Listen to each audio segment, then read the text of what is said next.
अधीनता म्हणजे अधिकार आणि आज्ञाधारकता नाही, तर प्रेमळ अंतःकरण आणि आदराच्या नात्यांची ती दृढता आहे.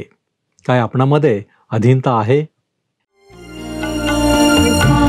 उपासना, उपासना, उपासना, उपासना, प्रभुची करो उपासना, प्रभुची करो उपासना, उपासना, उपासना,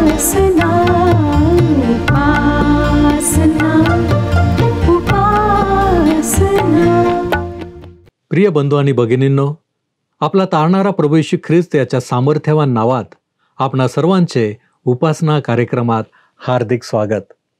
प्रियांनो, कोणतेही नाते घ्या, त्यामध्ये प्रीतीचा लवलेश हा असतोच. जितकी प्रीती जास्त तितके संबंध दृढ असतात. मग हे नाते शिक्षक आणि विद्यार्थ्याचे असो, किंवा आई आणि मुलगा असो, किंवा पती आणि पत्नी यांचे असो. प्रियांनो, आजच्या अध्ययनात पौलाने नेमका हाच मुद्दा घेऊन सुंदररित्या पती पत्नींमधील नातेसंबंधाची चर्चा केली आहे. त्यासाठी त्याने अधीनता आणि प्रीती या तत्वावर भर दिला आहे. प्रियांनो, नक्कीच हे अध्ययन आमच्यासाठी एक आशीर्वाद आहे. तर मग चला प्रियांनो, आपण आपल्या अध्ययनाची सुरुवात करूया. श्रोत्यानो, पौलाने इफिसेतील मंडळीला लिहिलेल्या पत्राच्या उत्तरार्धाचा आपण सध्या अभ्यास करीत आहोत. त्यातील 5व्या अध्यायाच्या 21व्या वचनाचे स्पष्टीकरण आपण मागील कार्यक्रमात पाहत होतो. पौलाने विश्वासणाऱ्यांना सांगितले की त्यांनी ख्रिस्ताचे भय बाळगून एकमेकांच्या अधीन राहावे. याचा अर्थ असा की त्यांनी मंडळीचा कारभार आपल्या हातात घेऊ नये. पाळक, मंडळीचे पदाधिकारी, मंडळीचे सभासद या सर्वांनी ख्रिस्ताचे भय धरून एकमेकांच्या स्वाधीन राहावे. स्वतःच्या मर्जीनुसार चालणे हे विश्वासणाऱ्यांकडून अपेक्षित नाही. अरेरावीही अपेक्षित नाही. आत्म्याने भरलेल्या लोकांची आणखी एक खूण ही आहे की ते देवाचे भय धरून एकमेकांच्या अधीन राहतात. इफिसकरास पत्र 5वा अध्याय 22 ते 24 वचने आता आपण वाचणार आहोत. पौल लिहितो, स्त्रियांनो, तुम्ही जशा प्रभूच्या अधीन तशा आपापल्या पतीच्या अधीन असा. कारण जसा ख्रिस्त मंडळीचे मस्तक आहे तसा पती पत्नीचे मस्तक आहे. शिवाय ख्रिस्त हाच शरीराचा तारणारा आहे. तरी मंडळी जशी ख्रिस्ताच्या अधीन असते तसे स्त्रियांनीही सर्व गोष्टीत आपल्या पतीच्या अधीन असावे. अधीन या शब्दावर मी काहीसे संशोधन करीत आहे आणि त्याविषयी मला तुम्हाला काही धक्कादायक गोष्टी सांगायच्या आहेत. मागे अधीन होणे या शब्दाचा जो अर्थ आम्हाला अभिप्रेत होता त्यापेक्षा वेगळा अर्थ आम्ही या संदर्भात लक्षात घेणार आहोत. हे वचन असे नाही की बायकांनो आपापल्या नवऱ्याची आज्ञा पाळा, तर असे आहे, बायकांनो आपापल्या नवऱ्याच्या अधीन असा. या ठिकाणी अधीन हा शब्द प्रखर अर्थ व्यक्त करीत नाही. तो प्रीती आधारत असलेला शब्द आहे. जसे तुम्ही प्रभूला प्रतिसाद देता तसे तुम्ही आपापल्या पतींना प्रतिसाद द्या, असा त्याचा अर्थ आहे. आता आम्ही प्रभूला प्रतिसाद कसा देतो? त्याने प्रथम आम्हावर प्रीती केली म्हणून आम्ही त्याच्या प्रीतीला प्रीतीनेच प्रतिसाद देतो. या वचनात पौल म्हणतो की आपापल्या नवऱ्यांच्या म्हणजे ही गोष्ट अत्यंत वैयक्तिक पातळीवरची आहे. म्हणजे पत्नीचे पतीच्या अधीन असण्यासाठी वैयक्तिक प्रीतीचे नातेसंबंध ही पार्श्वभूमी आहे. दुसऱ्या शब्दांमध्ये सांगायचे झाले तर जेथे पती पत्नींमधले परस्पर नाते प्रीतीचे आहे त्या वैयक्तिक नात्याच्या संदर्भात पत्नीने पतीच्या अधीन असायला हवे. लक्षात ठेवा की पौलाचा हा बोध अविश्वासणाऱ्यांसाठी नाही, तो ख्रिस्ती विवाहाविषयी विश्वासणाऱ्यांसाठी आहे. पती पत्नीच्या नात्यामध्ये पती वर्चस्व गाजवणार आहे, तो साथ घालणार आहे. पहिले पाऊल उचलणारा आहे, तो घरामध्ये वर्चस्व गाजवणार आहे. तो घरासाठी पैसा कमावणार आहे, त्यासाठी बाहेर जाऊन नोकरी करणार आहे. परंतु या सर्व गोष्टींमुळे त्याला घरात वाटेल तसे वागण्याचा अधिकार प्राप्त होत नाही. विश्वासणाऱ्याच्या पत्नीने त्याला ख्रिस्ताला प्रतिसाद द्यावा तसा प्रीतीच्या या नातेसंबंधात प्रीतीने प्रतिसाद द्यायला हवा. एक दिवस एक राकट दिसणारा माणूस माझ्याकडे एक विनंती घेऊन आला. तो म्हणाला, कृपया माझ्या पत्नीशी बोला. ती फार निर्विकार आहे आणि पत्नीने वागायला हवे तसे ती वागत नाही. या माणसाला समजले नव्हते की त्याचा दृष्टिकोनच चुकीचा आहे. स्वतःच्या नकळत तो स्वतःचे अपयश कबूल करीत होता. पत्नीच्या निर्विकार असण्यावरूनच तो कशा प्रकारचा पती आहे हे दिसून येत होते. तुम्ही तिच्यावर प्रेम करता असे तुम्ही तिला आशा सांगितले काय? असे मी त्याला विचारले. यावर तो उत्तरला, नाही. तिला माहीत आहे की माझे तिच्यावर प्रेम आहे. तसे सांगण्याची मला गरज नाही. मी त्याला म्हटले, तू तिला तसे सांगण्याची गरज आहे. जोपर्यंत तू तिला तसे सांगत नाहीस तोपर्यंत तिनेही तुला तसे सांगण्याची गरज नाही. श्रोत्यानो, पत्नी प्रतिसाद देणारी आहे व पती साथ देणारा आहे. त्याने तिला आधी सांगायला हवे की त्याची तिच्यावर प्रीती आहे. त्याने ही गोष्ट तिच्यासमोर आधी मांडायला हवी. तिचे काम फक्त होकार देण्याचे आहे. जोपर्यंत पुरुष स्त्रीजवळ आपली प्रीती कबूल करीत नाही तोपर्यंत स्त्रीने ती कबूल करायचे कारण नाही. जर एखादा माणूस आपल्या पत्नीला निर्विकार पत्नी म्हणतो तर त्याचे कारण तो स्वतः निर्विकार पती आहे. जसा पती तो असायला हवा तसा तो नाही. पत्नीची भूमिका तर ही आहे की तिने प्रीतीने त्याच्या अधीन व्हावे. मला ही गोष्ट पुन्हा एकदा नीट सांगू द्या की जेव्हा विश्वासणारा पती आपल्या पत्नीशी निस्वार्थी प्रीतीने व्यवहार करतो तेव्हा त्याच्या विश्वासणाऱ्या पत्नीने त्याच्या अधीन प्रीतीने व्हायला हवे. मी अनेक विवाह प्रसंगात या वचनांवर केलेले उपदेश ऐकलेले आहेत आणि दुर्दैवाने मला अनेकदा हेच ऐकायला मिळाले की स्त्रियांनी आपापल्या पतीच्या आज्ञेत राहायला हवे. प्रिय श्रोत्यानो, लक्षात घ्या की पौलाचा हा बोध समजून घेताना तुमचे पुरुष प्रधान संस्कृतीविषयीचे किंवा स्त्री प्रधान संस्कृतीविषयीचे दृष्टिकोन बाजूला ठेवायला हवेत. कारण पौल या दोन्हींपैकी एकाही दृष्टिकोनातून बोलत नाही. त्याचा दृष्टिकोन अगदी वेगळा आहे. विश्वासणारे ते पुरुष असो किंवा स्त्रिया असो ख्रिस्तामध्ये एक म्हणजे समान पातळीवर आहेत. हा दृष्टिकोन समोर ठेवून पौलाने हा बोध केलेला आहे. पत्नीने पतीला किंवा पतीने पत्नीला आपल्या मुठीत ठेवण्याचा या ठिकाणी काही एक प्रश्न उद्भवत नाही. दोघेही ख्रिस्तामध्ये एकाच पातळीवर आहेत, समान आहेत. त्यांच्यामध्ये कोणतीही विषमता नाही. एकदा ही महत्वाची गोष्ट लक्षात घेतल्यावर पुढच्या गोष्टी सुरळीत होतात. पती पत्नी व मुले यांचे कुटुंब बनते व ते समाजाचा एक घटक होते. आता कुटुंबाचे निर्णय, शिस्त, नियोजन, व्यवस्थापन या सर्व गोष्टी कोणाच्या तरी एकाच्या हातात असायला हव्यात. या बाबतीत मुलांनी जबाबदारी घेण्याचा प्रश्नच येत नाही. मग पती किंवा पत्नी यांच्यापैकी एकाने ती जबाबदारी घेणे अटळ आहे. पुरुष स्त्रीपेक्षा शरीराने शक्तिशाली असल्याने साहजिकच ह्या जबाबदाऱ्या पेलणे त्याच्याकरिता सहज सोपे होते व अशा वेळेस पुरुष किंवा पती हा कुटुंब या संघटनेचा प्रमुख बनतो व बाकीचे सर्व त्याच्या अधीन होतात. ही व्यवस्था कुटुंबाचे व्यवस्थापन सुरळीत व्हावे याकरिता लावून दिलेली आहे. कारण कुटुंबातले सर्वच सभासद निर्णय घेऊ लागले, नियोजन करू लागले तर निश्चितच कुटुंबात अंधाधुंदी माजायला वेळ लागणार नाही. पती कुटुंब या संघटनेचा प्रमुख असला तरी पती व पत्नी ख्रिस्तामध्ये एक आहेत व त्यांचे नातेसंबंध प्रीतीचे आहेत व स्त्रीने प्रीतीने कुटुंब प्रमुखाच्या म्हणजे पतीच्या अधीन असावे असे पौलाचे सांगणे आहे. तो आणखी म्हणतो की ख्रिस्त मंडळीचे मस्तक आहे तसा नवरा बायकोचे मस्तक आहे. हे नाते प्रीतीचे नाते आहे. सुव्यवस्थेसाठी पती मस्तक आहे. या विभागात तुम्हाला 4 वेगवेगळी क्षेत्रे अशी दिसतील की ज्यामध्ये सुव्यवस्थेसाठी मस्तक असण्याची गरज आहे. बायकांनी आपापल्या नवऱ्यांच्या अधीन असायला हवे. नवऱ्यांनी ख्रिस्ताच्या अधीन असायला हवे.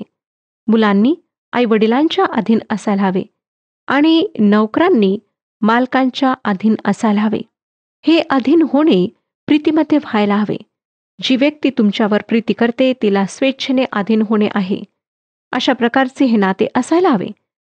जर त्यामध्ये प्रीती नाही तर अधीन होण्याची कल्पना निरर्थक आहे. मी विवाहाविषयी अनेकदा सल्ला देण्याचे काम केले आहे आणि माझ्या असे लक्षात आले आहे की विवाहातल्या अपयशाचे 75% कारण पुरुष स्वतः आहेत. पती पत्नींमधली प्रीती टिकून ठेवण्याचे काम पुरुषाचे आहे. गीतरत्नाच्या पुस्तकात शल्मोन आपल्या प्रियसीला म्हणतो, पहा माझ्या प्रिये, तू सुंदर आहेस. व त्याला त्याची प्रियसी प्रतिसाद देऊन म्हणते, माझा प्रियकर माझा आणि मी त्याची आहे. तो प्रथम आपली प्रीती व्यक्त करतो व मग ती त्याला प्रतिसाद देते. आता श्रोत्यांनो, असे कृपा करून समजू नका की केवळ शब्दांच्या साह्याने प्रीती करणे पुरेसे आहे. कारण शब्दांना जर कृतीची जोड नसली तर शब्द रिकाम्या भांड्याप्रमाणे आहेत. आपल्या पत्नीच्या आवडीनिवडी काय आहेत, तिचे विचार, तिची मते काय आहेत, तिचा विशिष्ट बाबींविषयी दृष्टिकोन काय आहे, या सर्व गोष्टी हळुवारपणे समजून घेण्याची गरज तर आहेच, परंतु तिला घरकामात सहाय्य करून तुम्हाला तिच्याविषयी आस्था आहे हे दाखविण्याचीही गरज आहे. तिच्या सुखदुःखाचे वाटेकरी होण्याची गरज आहे. तुम्हाला माझे हे बोलणे फार आदर्शवादी आणि रोमहर्षक वाटत असेल, पण देवाने जेव्हा एदेन बागेत स्त्री पुरुषांना निर्माण केले तेव्हा त्याने त्यांना तसेच निर्माण केले. देवाने एक रोमांचक प्रीती असलेले जोडपे आदाम व हवा यांना निर्माण केले. जोपर्यंत आदामाला सोबतीची गरज भासली नाही तोपर्यंत त्याने त्याला हवा दिली नाही. त्याने ती त्याला मदतगार अशी दिली. मदतगार म्हणजे पुरुषाचे अर्धे अंग. पत्नीशिवाय पती अर्धे अंग आहे. देवाने त्यांना एक केले व त्यांना आदाम असे एक वचनी नाव दिले, अनेक वचनी नाही. कोणी तरुण यावेळेस म्हणेल, मी काही तसल्या प्रकारचा माणूस नाही, मी काही हिरो नाही. मला तुम्हाला सांगू द्या की प्रत्येक मुलगी तुमच्या प्रेमात पडेल असे देवाने कधी सांगितले नाही. साधारण तरुण म्हणून स्त्रिया तुमच्याकडे दुर्लक्ष करून पुढे जातील, परंतु एक दिवस एक तरुण येईल जी तुमच्यामध्ये परीकथेतला राजकुमार पाहिल. परमेश्वर विशिष्ट स्त्री व विशिष्ट पुरुषांमध्ये तशा प्रकारचे आकर्षण निर्माण करतो. म्हणजे तुम्ही कोणी शूरवीर आहात असे तिला वाटेल असे मी म्हणत नाही, कारण 21व्या शतकात तसल्या शौर्याच्या कल्पना अनुचित वाटतात. तर मला समजून घेणारी, माझ्यावर निस्वार्थी प्रीती करणारी हीच व्यक्ती आहे असे त्या तरुणीला वाटते. आता हीच गोष्ट तरुणींच्या बाबतीतही आहे. कदाचित तुम्हाला वाटत असेल की तुम्ही सुंदर, आकर्षक नाही, परंतु तुम्ही प्रत्येक पुरुषाला आकर्षित करावे हा देवाचा हेतू कधीच नव्हता. असल्या गोष्टी फक्त प्राण्यांमध्ये घडतात. 90% पुरुष तुमच्या बाजूने निर्विकारपणे निघून जातील. त्यांना तुम्ही चित्तवेधक वाटणार नाही, परंतु एक दिवस एक तरुण येईल व त्याच्यासाठी तुम्ही योग्य व्यक्ती असाल तर तो तुमच्यावर प्रीती करेल. तुम्ही त्याची प्रेरणा बनाल. कोणीतरी महान व्यक्ती बनण्यासाठी तुम्ही त्याला प्रेरणा द्याल. कदाचित एखादे पुस्तक लिहिण्यासाठी किंवा एखादी अप्रतिम कलाकृती तयार करण्यासाठी तुम्ही त्याची प्रेरणा, स्फूर्ती बनाल. जर तुम्ही त्याची प्रेरणा आहात तर त्याच्याकडे दुर्लक्ष करू नका, त्याच्यापासून पळून जाऊ नका. कदाचित त्याच कारणासाठी परमेश्वराने तुम्हाला एकत्र आणले असेल. तुम्ही कदाचित मला असे म्हणाल, जे तुम्ही सांगता ते आदर्शवादी आहे, सैद्धांतिक आहे, ते कादंबऱ्यांमध्ये शोभते, पण खऱ्या जीवनात ते घडत नाही. श्रोत्यानो, तसे तुमचे म्हणणे चुकीचे आहे, कारण या गोष्टी खऱ्या जीवनात घडतात.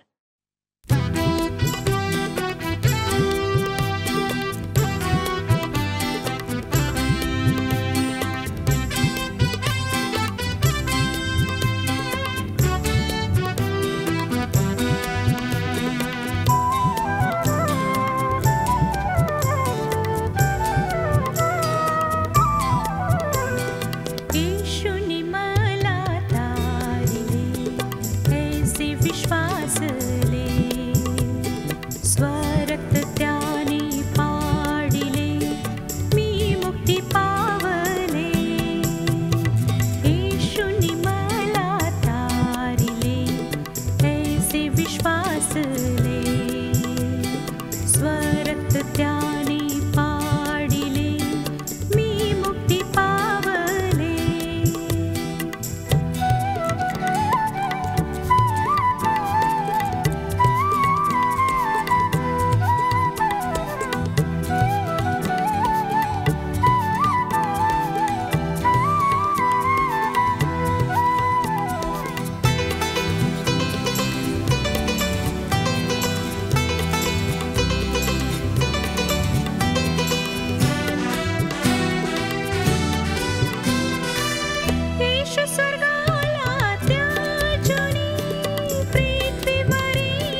मॅथ्यू हेनरी ह्या नावाच्या व्यक्तीने पवित्र शास्त्रावर लिहिलेले भाष्य मला फार वृक्ष वाटते.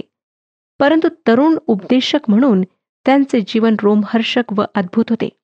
त्यांचे ते भाष्य वाचून कोणालाही खरे वाटणार नाही की हा माणूस इतका रोमहर्षक होता, परंतु तो खरंच रोमहर्षक होता. एका वेळेला त्याची भेट एका उमरावाच्या मुलीशी झाली. तो एक गरीब तरुण होता, परंतु तो तिच्या प्रेमात पडला. तिनेही त्याला प्रतिसाद दिला. शेवटी याविषयी सांगायला ती आपल्या वडिलांकडे गेली. तिच्या वडिलांनी तिला या गोष्टीपासून परावृत्त करण्याचा प्रयत्न केला. ते म्हणाले, त्या तरुणाला खानदान नाही, तो कुठला आहे हे सुद्धा तुला ठाऊक नाही. यावर ती तरुणी उतरली, तुमचे म्हणणे बरोबर आहे.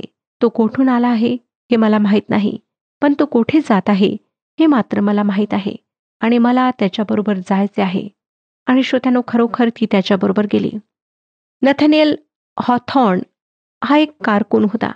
एका शहराच्या शासकीय कस्टमच्या कार्यालयात तो काम करीत होता. तो कार्यक्षम नसल्यामुळे त्याला नोकरीवरून काढून टाकण्यात आले. तो आपल्या घरी आला आणि दुःखी व निराश पराभूत होऊन बसला. त्याची पत्नी त्याच्याकडे आली व त्याच्या खांद्यावर हात ठेवून त्याला म्हणाली, आता तुला जे नेहमीच करायला हवे होते ते करता येईल. तू लिहू शकतोस. त्याने अप्रतिम साहित्य कलाकृती लिहिल्या आणि काही महान साहित्यिक कलाकृती त्याच्या लेखणीने निर्माण केल्यात. श्रोत्यानो, मी जे सांगते ते आमच्या रोजच्या जीवनात घडते. अनेक लोकांच्या जीवनात ते घडले आहे. ख्रिस्ती कुटुंब हे ख्रिस्त व मंडळी यांच्यातल्या नात्याचा आरसा असावा, हे पौलाचा हा ख्रिस्ती घराविषयीचा बोध शिकवतो. आपण पाहिले की विश्वासणाऱ्या पती पत्नीच्या नात्यात पत्नीने पतीवरच्या प्रीतिस्तव त्याच्या अधीन व्हावे. जशी ती ख्रिस्ताच्या अधीन आहे, तसे तिने आपल्या पतीच्या अधीन व्हावे. ख्रिस्त व मंडळी यांचे नाते पती व पत्नी यांच्या नात्याहून एका बाबतीत वेगळे आहे. ती बाब म्हणजे ख्रिस्त हा शरीराचा तारणार आहे व तो मंडळीचे मस्तक आहे. परंतु पती हा पत्नीचा तारणारा नाही. अधीनतेच्या बाबतीत पत्नीने पतीच्या व प्रभू येशू ख्रिस्ताच्या अधीन असावे. तुमच्यापैकी काही जण अस्वस्थ होऊन म्हणत असतील, हे काय, फक्त स्त्रियांवरच बंधन, पुरुषांना काहीच बोध नाही. पॉल पक्का पुरुष प्रधान संस्कृतीचा पुरस्कर्ता दिसतो. पण थांबा, पॉल काय किंवा देवाचा इतर कोणताही सेवक पुरुष प्रधान संस्कृतीचा पुरस्कर्ता असू शकेल, पण देव तसा नाही. तो ना तर स्त्री प्रधान संस्कृतीचा पुरस्कर्ता आहे, ना पुरुष प्रधान संस्कृतीचा. त्याने जी आमच्यासमोर मूल्ये मांडली आहेत ती वेगळीच आहेत व ती उत्तम आहेत. जे ख्रिस्ताला अनुसरून चालतात त्यांच्यासाठी ती मूल्ये सोपी आहेत व देवाचे मार्ग सरळ आहेत. म्हणून पवित्र शास्त्र पुढे नवऱ्यांना काय बोध करते ते पहा आणि या वचनातली तुलना नीट लक्षात घ्या. पॉल इफिस्करास पत्र 5 अध्याय आणि 25व्या वचनात सांगतो, पतींनो, जशी ख्रिस्ताने मंडळीवर प्रीती केली तशी तुम्हीही आपापल्या पत्नीवर प्रीती करा. ख्रिस्ताने मंडळीवर प्रीती केली आणि स्वतःच तिच्यासाठी समर्पण केले. देवाने स्त्रीला तिच्यावर प्रीती न करणाऱ्या व अशा प्रकारे प्रीती न करणाऱ्या पुरुषाच्या अधीन व्हायला कधीच सांगितले नाही. ही उच्च पातळीवरची ख्रिस्ती प्रीती आहे. पतीने आपल्या पत्नीवर प्रीती करायला हवी आणि ती कशी करावी याचे स्पष्ट वर्णन या वचनात त्याने दिलेले आहे. जशी ख्रिस्ताने मंडळीवर प्रीती केली आणि स्वतःला तिच्यासाठी अर्पण केले, तशी ख्रिस्ताची मंडळीवरची प्रीती ही प्रीतीची परिसीमा आहे. स्वतःचे अर्पण करणारी प्रीती ही उच्च कोटीची अत्यंत निस्वार्थी अशी प्रीती आहे. आपण म्हणाल की मी माझ्या पत्नीवर प्रीती करतो, त्यात विशेष काय आहे? मी तिला मारहाण करीत नाही, तिचा मानसिक छळ करीत नाही, तिला 2 वेळचे अन्न व अंगावर पुरेशा साड्या देतो. आणखी तिला काय हवे आहे? बाईच्या जातीने जास्त अपेक्षा करू नयेत. तिने आपली जागा ओळखून राहावे, आपले मतप्रदर्शन करू नये, माझ्या इच्छेशिवाय स्वतःहून निर्णय घेऊ नये. मी म्हणतो तसे वागावे. मला आवडतो त्या रंगाच्या साड्या तिने नेसाव्यात, मला आवडते तेच जेवण तिने बनवावे. प्रिय श्रोत्यांनो, असे म्हणून आपल्या प्रीतीला हजारो मर्यादांमध्ये जर तुम्ही बांधत असाल तर तुमची प्रीती प्रीती नाही, तो तर निव्वळ अहंकार आहे. आणि परमेश्वराने पती पत्नीचे संबंध असल्या मर्यादित प्रीतीवर उभारलेले नाहीत, हे लक्षात घ्या. ख्रिस्ताने मंडळीवर प्रीती केली व तिच्यासाठी स्वतःचे अर्पण केले. या संदर्भात मला तुम्हाला काही प्रश्न विचारू द्या. तुमची प्रीती जर निस्वार्थी आहे, तर तुम्ही आपल्या पत्नीसाठी दिवसभरातून किती वेळ देता? स्वतःच्या आवडीनिवडी जराशा बाजूला सारून तिच्या आवडीनिवडींना किती प्राधान्य देता? तिची मते लक्षात घेण्याचा प्रयत्न करता काय? तिच्या निर्णयांचा, विचारांचा, भावनांचा तुम्ही आदर करता काय? तुम्ही स्वतःवर तशी तिच्यावर प्रीती करता काय? कदाचित करीतही असाल, पण ती कधी तुमच्या कृतींमधून तुम्ही व्यक्त केली आहे काय? तुमच्यासमोर ख्रिस्ताच्या प्रीतीचा आदर्श आहे. तुम्ही जर ख्रिस्तावर प्रीती करता, तर आपल्या पत्नीवर त्याच्यासारखी प्रीती करणे तुम्हाला जड जाणार नाही. मी आपणाला मागे एकदा सांगितले होते की पवित्र शास्त्र हे देवाने आम्हाला लिहिलेले प्रेमपत्र आहे. तो आमच्यासाठी काय काय करतो, त्याने आतापर्यंत काय काय केले आहे व तो पुढे काय करणार आहे, हे त्याने पवित्र शास्त्रात लिहून ठेवले आहे. जुन्या करारातील अनेक पुस्तकांतून देवाच्या त्याच्या निवडलेल्या लोकांवरच्या प्रीतीची साक्ष प्रकट होते आणि नवीन करार तर त्या प्रीतीच्या साक्षीने ओतप्रोत भरलेला आहे.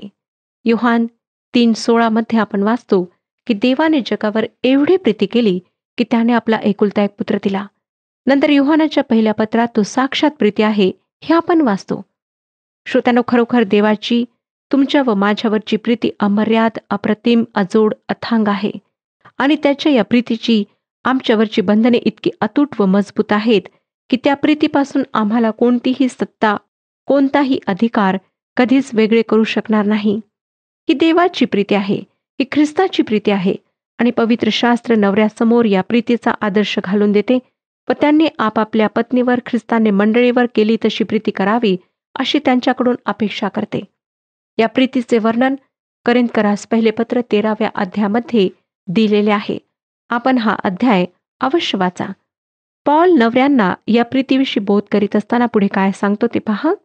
5वा अध्याय 26वे वचन. अशासाठी की तिला त्याने वचनाद्वारे जलस्नानाने स्वच्छ करून पवित्र करावे. आपण याआधी वाचले की ख्रिस्ताने मंडळीवर प्रीती केली आणि स्वतःचे तिच्यासाठी अर्पण केले.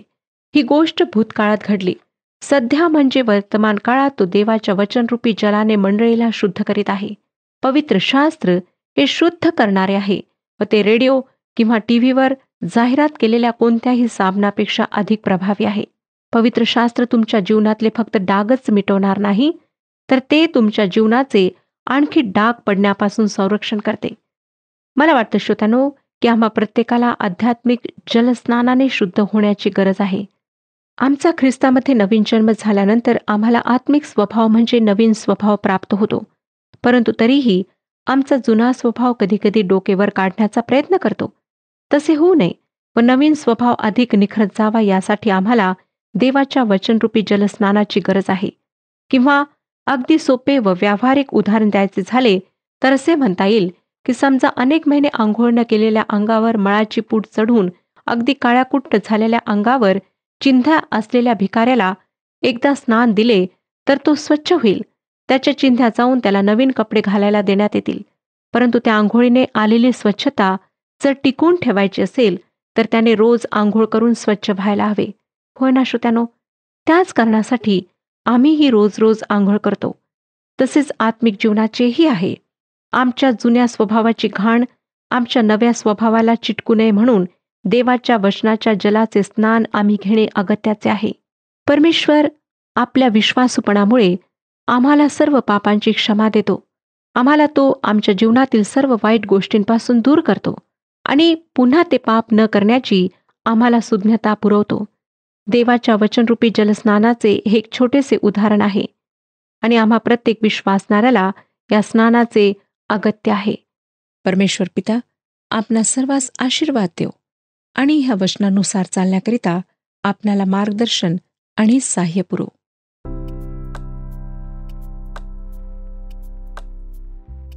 मागील कार्यक्रमातील प्रश्नाचे उत्तर आहे डी. वेळेचा सदुपयोग करा, याचे कारण म्हणजे दिवस वाईट आहेत. आजचा प्रश्न, गाळलेली जागा भरा.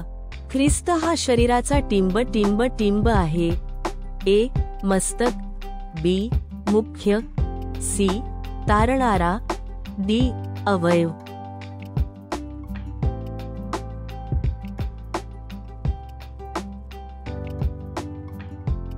प्रियांनो, या प्रश्नाचे उत्तर उद्या सकाळी 6 वाजण्याच्या आधी पर्याय A, B, C किंवा D लिहून आपले नाव, पत्ता आणि ठिकाण यासोबत मोबाईल नंबर 7021474742 वर SMS किंवा व्हॉट्सॲप करा. प्रियांनो, आजच्या अध्ययनाद्वारे आपण शिकलो आहोत की आमच्या प्रीतीला कोणतेही बंधन असू नये. तसेच केवळ शब्दांच्या साह्याने प्रीती करणे पुरेसे नाही, तर शब्दांना प्रेमळ कृतीची जोड असावी. पती आणि पत्नीमध्ये प्रीतीपूर्ण अधीनता असावी. प्रियांनो, काय आम्हाला ख्रिस्ताची प्रीती कळली आहे? काय आम्ही अधीनता म्हणजे नक्की काय हे समजून घेतले आहे? आत्मपरीक्षण करा. आपण प्रार्थना करूया. आमच्यावरती प्रीती करणाऱ्या आमच्या महान प्रेमळ परमेश्वरा, पुन्हा एक वार आम्ही तुझ्या चरणापाशी आलेलो आहोत. होय प्रभू परमेश्वरा, तू आमच्यावरती प्रीती केलीस आणि म्हणूनच प्रभू परमेश्वरा, या जगामध्ये आम्ही आजही जिवंत असे आहोत. आज आम्ही तुला विनंती करतो, प्रार्थना करतो बापा, की जी प्रीती तू आमच्यावरती केलेली आहेस तीच प्रीती आम्ही इतरांवरती करावी, ही तुझी इच्छा आहे. आणि म्हणून प्रभू परमेश्वर दे बाप्पा, आमच्या प्रत्येक नातेसंबंधामध्ये आम्ही या प्रीतीला आणावं आणि प्रभूजी, आमचं प्रत्येक संभाषण, आमचं प्रत्येक वर्तन हे प्रीतीयुक्त असावं, अशी आमची विनंती, आमची प्रार्थना आहे. आणि यासाठी प्रभूजी, आम्ही स्वतःला तुझ्या पवित्र हातामध्ये सोपवित आहोत. तू आमचा स्वीकार कर आणि आम्हाला आशीर्वादित कर. येशू ख्रिस्त आमचा प्रभू याच्याद्वारे ही विनंती करतो, म्हणून तू ऐक. आमेन. तुम्हाला पूर्णता लाभो, समाधान मिळो आणि येशू ख्रिस्ताची कृपा तुम्हा सर्वांबरोबर असो.